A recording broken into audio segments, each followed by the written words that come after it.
that person will need to go through a lower level agent to be able to reach the bank. Now, we have data on that person.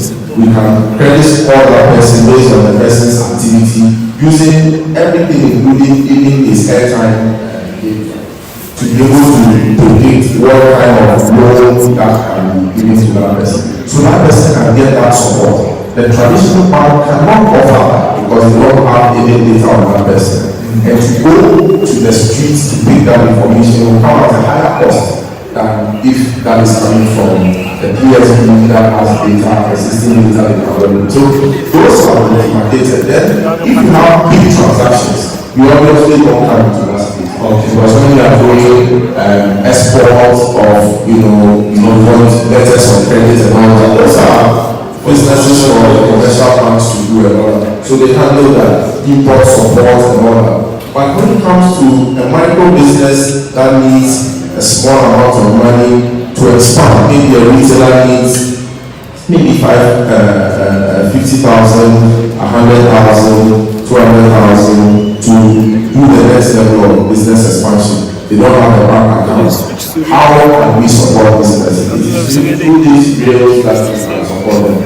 The money may end up coming from the bank, but the bank does not have interaction at that level. So these channels then, allow us to reach those people using the same financing model, but a cheaper and more affordable that reaches that person to be able to afford to take that loan and expand their business. They will pay back through the same medium. So he has a phone, he has an account. Every week, he's paying through that account. It is collected, it's collated, and then sent back to the commercial bank. The commercial bank gets their money, and the cost to sell is cheap. Yeah. Well, I want to exhaust several questions before we wrap up with this fireside. Because time, when you talk, you don't realize that time is actually flying. Ladies and gentlemen, if you have any comments or questions you want to throw in, please do not hesitate. Just indicate and I'll reach out to you. Well, I don't always hear in the market as one of the licensed PSBs. We oftentimes have challenges, especially in the northeast and the northwest region of the country. Part of the primary focus is to drive financial inclusion. And you notice when we talk about financial inclusion, most people get the impression that it's still very limited within the urban settings. Meanwhile, we should much more focus towards the rural areas as cases, because these are the majority of people who are on land. How is Momo PSB situated to be able to help address that challenge, which is also an opportunity?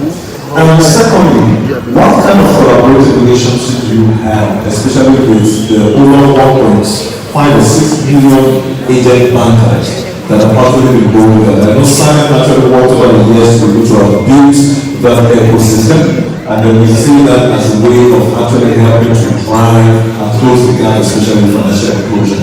So our interest right now would be how is Momo so situated to help address some of those rural concerns. Okay. I start by, even in my speech, I alluded to the fact that because of, our parent company, which is MSME, we are able to leverage a lot of that retail network, because those retail network are also potential agents. And so onboarding those people as agents allows us to reach every corner of this country where our business has already reached. So we have that reach. That's the first one.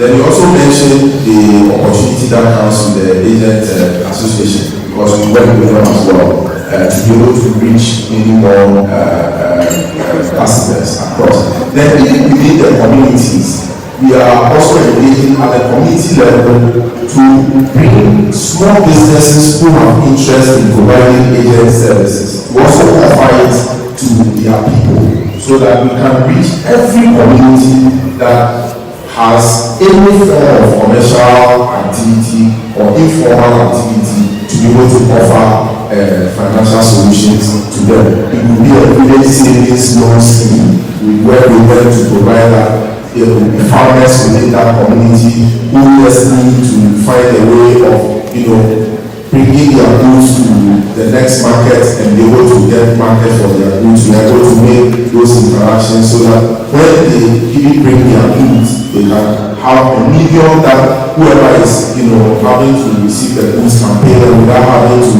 collect cash. So even if they are not in location, they can still receive payment for their goods. So in the market as well, our teams are there. We have canvassers who are interacting with the market women, educating them on the product. So we are everywhere. So our focus is not on Lagos alone. Our focus is everywhere we find Nigerians who need financial solutions, and we are offering those financial solutions because with a basic phone you are able to open an account. Straight within 2 minutes you have your account. Then if you want to enhance that account, you can provide PPN or you can enhance it with the tool. You can provide your proof of address and you can enhance your account also to TM. So the data is really the key role. I want to run up this fireside chat again. I wish to go on and on, but I don't think I have done justice without asking, what does home PSA have in terms of products and services that MSMEs can benefit from? Is there a limitation to the loans that you can actually grant out? And then what are some of the prerequisites and steps in the next 2 minutes? Okay, so I'll start from where you ended, which is in terms of loans. We are able to do that in collaboration with other financial institutions who have been licensed to actually give out the loans, but we don't have the technology to reach that level of customers. And so we are currently working on a scheme that will reach out to most of these micro, medium, enterprises with solutions that they can leveraging on the data we have on them. That's why I was even referring to Dr. Abdul Rashid, that we will be engaging them to see their members so that we see what kind of solutions. So that's the first one. We are working on the solution itself is not fully baked yet to go to market, but very soon we'll have house timeline. Well, in the next 2 to 3 months, we should not have that solution up and running. Then I also mentioned our regional remittance product. The regional remittance product allows businesses to interact across the African continent. This continent is rich and it's a very vast continent, and we should go to encourage trading among ourselves even before we go outside the shores of Africa. So with our international remittance product, businesses who do business with other counterparts in Cameroon, in Ghana, and so on, will be able to exchange businesses. They can do payment across the web, they can receive payments also from their partners. And I think it's a very unique product that the businesses should take advantage of, to be able to do business across borders of Africa. Then we also have specific solutions that borders on connectivity for those who need to connect their businesses, and we are doing that with our partnership with our parent company, which is MTN, through our enterprise solutions. And so we are able to offer connectivity solutions because you need to connect your businesses with other people, whether it is internet, whether it is data exchange. We are able to provide all those solutions to them. And I'm sure today most people also put security cameras in their locations to provide security. That can be delivered through our enterprise business, where we offer internet solutions that will help you connect all your devices to be able to provide that. Then apart from these, then we also have specific solutions that we are developing to solve payment solutions. So any kind of payments that you want to offer to anybody, we have what we call the bulk payment solution, where you can, with one instruction, pay several people. So assuming you are offering a service that allows you to pay maybe 20,000 people at a go, you don't need to pay them individually. You can come to us, we offer you that tailored solution, which we call the bulk payment solution. And then with one instruction, you are able to pay several people as a goal. And these people just need to have wallets into which the monies can be deposited. So that's another thing. Then for the small businesses which are also fintechs, we have our open API solution. That open API allows you to connect to our platform and to design small solutions that you can extend to other people and leverage our platform, connect to us, and then develop those solutions that you can then extend to support your business across. So there are several other tailored solutions, but these are the ones I believe are of interest to us. And then finally, those who want to do bulk distribution of airtime through the mobile money platform can also be given that opportunity to engage us, where we offer them an account where they can fund using the mobile money account to do these things as well. So there are a number of these solutions that are coming out, and then if you want to pay your bills, we also have a lot of bills, and those who have specific interest in that can also work with us. We can onboard them as our partner, and we can offer bill payment solutions to other clients. I want to say thank you, sir. We can put a house together for the CEO of COMPETIVENESS. Time always flies when the conversation is interesting. I think I've just done this bit. I'm just going to hand over to Mr. Monday. Thank you so very much for this opportunity. Thank you very much, sir. Thank you, Mr. Nile. You agree with me that it's been a rewarding experience to listen to the CEO of PSB. Thank you for spending the time to stay with us all morning till now. Ladies and gentlemen, we will get into the next session, and to do that,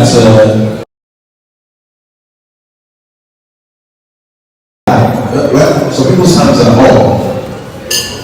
There are some people that I saw have gone for tea break, so by the time they come back, it's to my advantage that they won't be able to ask the questions. The reason is that some of them are likely to questions that have been asked. So there's a lady I saw her over there who is just in 30 seconds ask your question. If you exceed 30 seconds, I'll cut you off. Just go straight to the point. My question is this. Just tell us your name. My question is this. That's all. Don't type them. We'll type them. We'll keep typing them after we finish answering questions. So I said the lady. There is not a lady I'm going. So the lady knows that I gave her the preference. Let her ask a question, I will get to you. You see that you're right. Okay, sir. Please ask your question. Thank you. Isa Ambassador says about Capujet. Isa said and done. 38 million SMEs in Nigeria. Now the question is this: are the stakeholders ready? Because every one of the presenters talks about education. Are the stakeholders ready to take this education to the SMEs down the grassroots, not in this world, outside this world? What effort are they going to do? And they know that the question that I wanted to all of them, choose one person. All of them. The speaker is open for training, for having the SMEs to go to be able to do there at the grassroots to talk about the product and give the education. They are stakeholders. So, what are they ready when we call them? Please come to Maturi. Please come to Ibadan. Please come to Shuku. Are they ready? Because that has always been the issue. Okay, you ask the question instead of one. The next person will be sanctioned. Please keep to one question so that now instead of all of them, I will have the is anyone who, madam, you have questions to ask? Please. You get to me. I see you.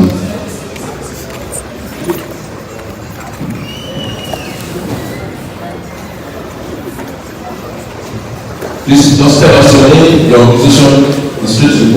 No. The lady first. Then after her, you come to the stage.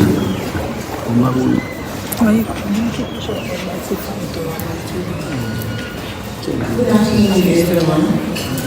My question was to Smegan. Smith. Yes, it's regarding grants. One of the requirements for applications for a grant for an SME is to have an evidence of have collected a loan from any reputable bank.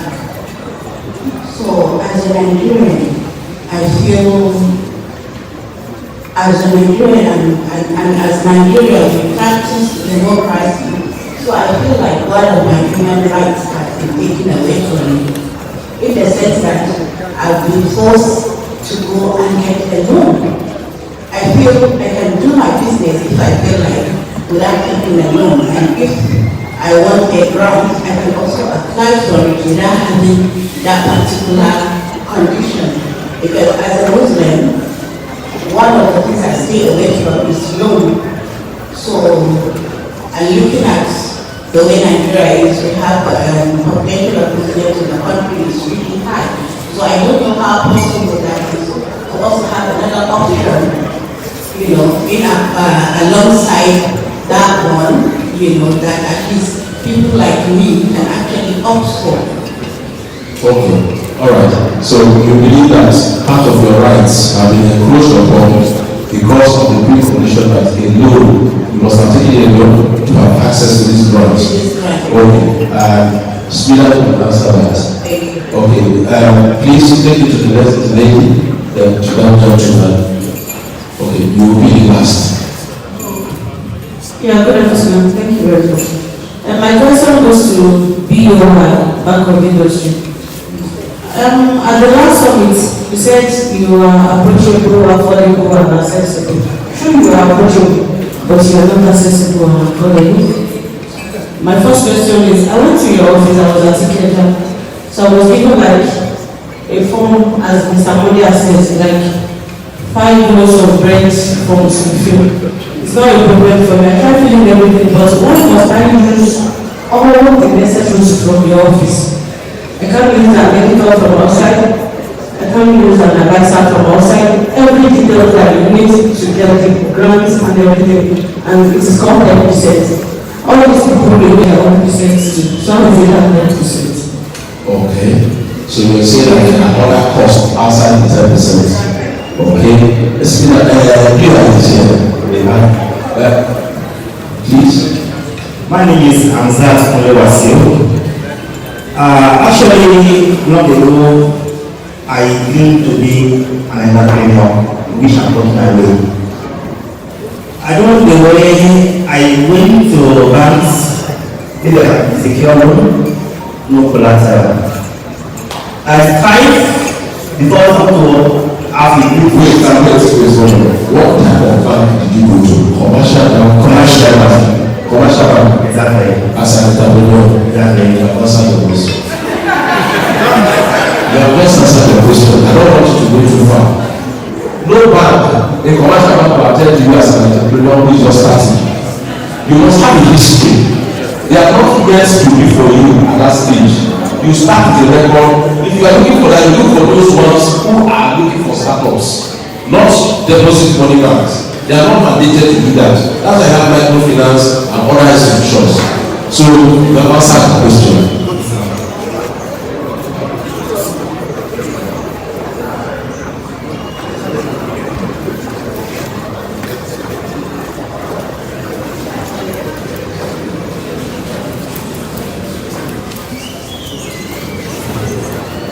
Good afternoon.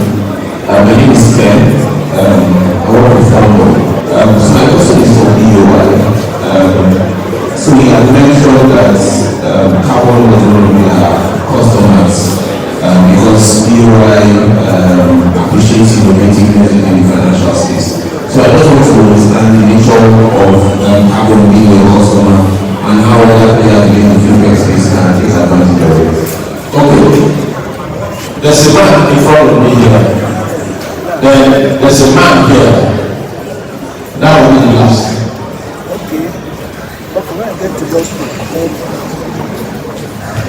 Yeah, good afternoon, everyone. My name is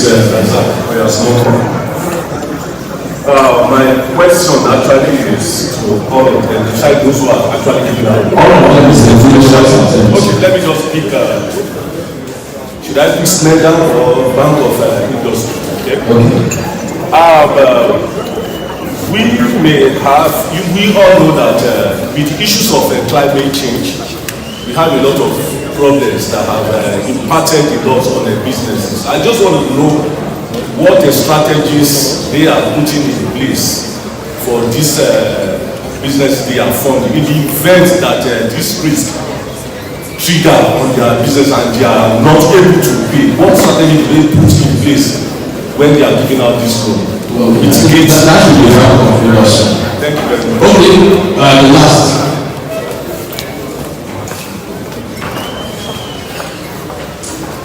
Please, let's take those side talks outside. Good afternoon, everybody. My name is Victor. So my question is about loan recovery. And I want to direct it to real money.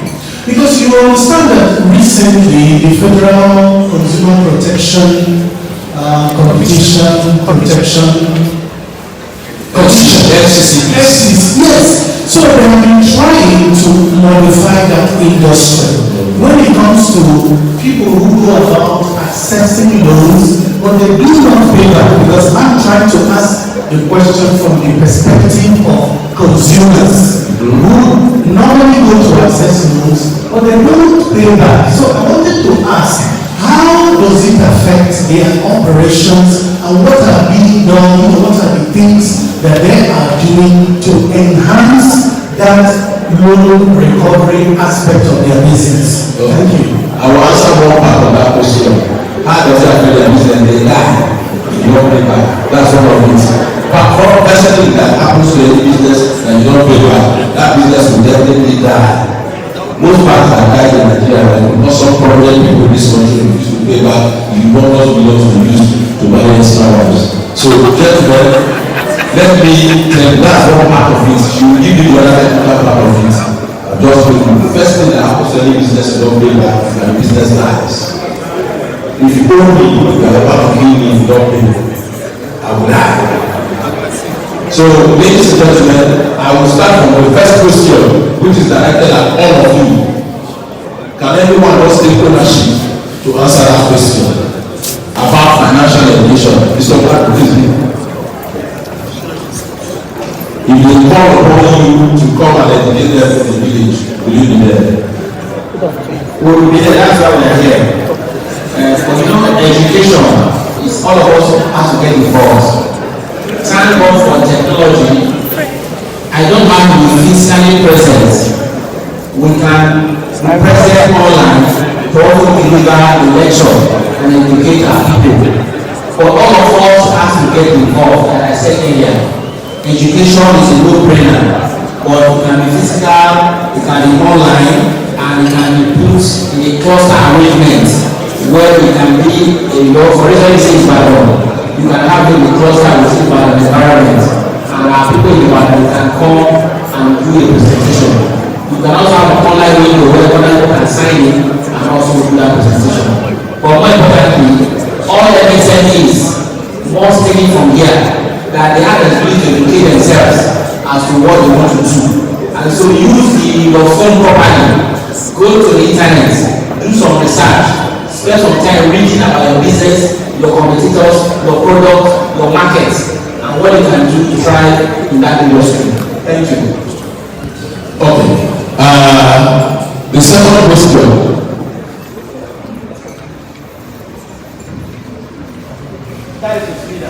That's the speeder.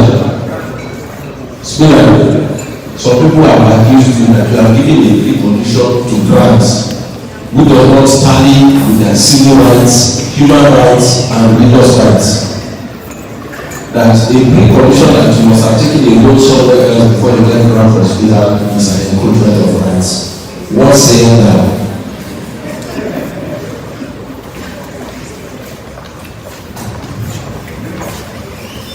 Thank you very much. But I'm surprised at the question because I am not aware that you have to do that. You don't have to get a loan from somewhere before you can get grant. There's nowhere it's written.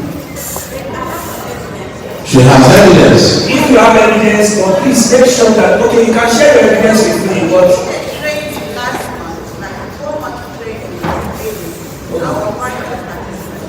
4 months training.